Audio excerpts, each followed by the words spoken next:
In 1993, Steven Spielberg showed us what it would be like if dinosaurs were made into a theme park. And in 2015, they're at it again. But the question is this as good as the original? My name is Matt Sad, and let's talk about movies. So this past Friday, Jurassic World was gifted to us by the amazing people at Albin Entertainment and Legendary Pictures. In this installment of the franchise, Jurassic World is open to the public as John Hammond originally envisioned it. But the main female lead, Claire, an uptight by-the-books manager of the park, who's played by Bryce Dallas Howard, starts to see that the attractions aren't bringing as much attention as they used to. Kids just aren't excited anymore by seeing a Triceratops walking next to them or a pterosaur flying through the air. So they create a new attraction, or dinosaur, in the form of Indominus Rex, an amalgamation of different animal DNA that they hope will bring back the thrill and excitement that they have been so desperately lacking. But of course, as part of the Jurassic Park tradition, it breaks out of the exhibit and starts wreaking havoc on the park.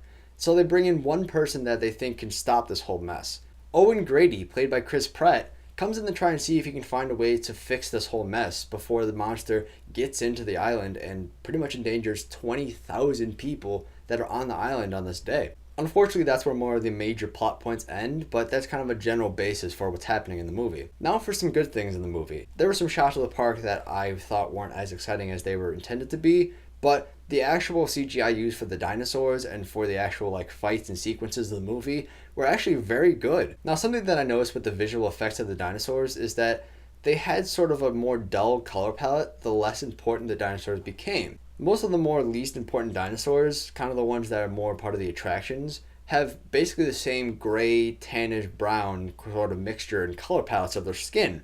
But the more important characters, as far as dinosaurs in the movie, have more distinctive ways of identifying themselves. Like the Indominus Rex has more of a white albino color. There's a part in the movie where someone kind of questions why it's a white dinosaur as opposed to most of the dinosaurs in the actual park. This kind of shows the idea that it's an oddity, that it shouldn't really be there. In most natural species, the albino version of an animal is pretty much outcast. It's kind of deserted and left to die. It's kind of the same thing here. This dinosaur is more of an anomaly and oddity to the normal status of what dinosaurs should look like, so it's given this sort of white color. Then the color of the velociraptors also gives them an idea of who each one is individually. So while this might be a more subconscious detail, I think it was actually a good way of getting the point across that dinosaurs just aren't as exciting in this universe as they used to be. Another good thing about this movie is that it fits the bill of an action movie. That's what it's branded to be.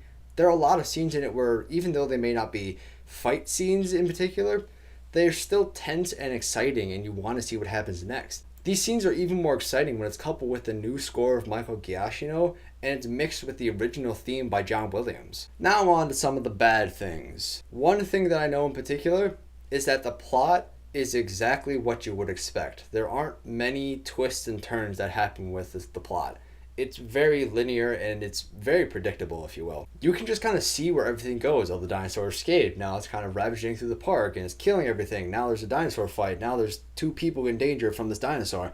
Everything just kind of happens as far as you would know. The quality of the acting? Average. Chris Pratt did a pretty good job at his role. Bryce Dallas Howard did a pretty good job at her role. The two kids that were introduced to replace kind of the two kids in the original movie were sort of the off-putting part of the acting bill because they weren't even relatable. There was a younger kid that was put in who you wanted to attach to because his parents were getting divorced.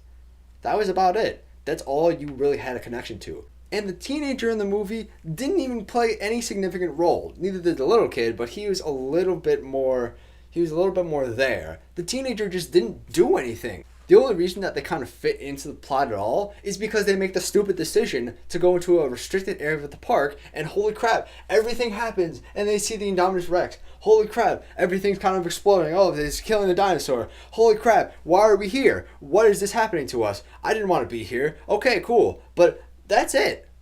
That's it. That's all they do in the movie. They don't give any substance. They don't help the movie at all. They just kind of sit there and hope that Owen kind of shows up and saves the day. One of the redeeming parts as far as the overall acting was Bryce Dallas Howard's character was very kind of uptight and very, again, by the books. She was very mathematical and she was very calculated. She didn't really care about the nephews when they showed up.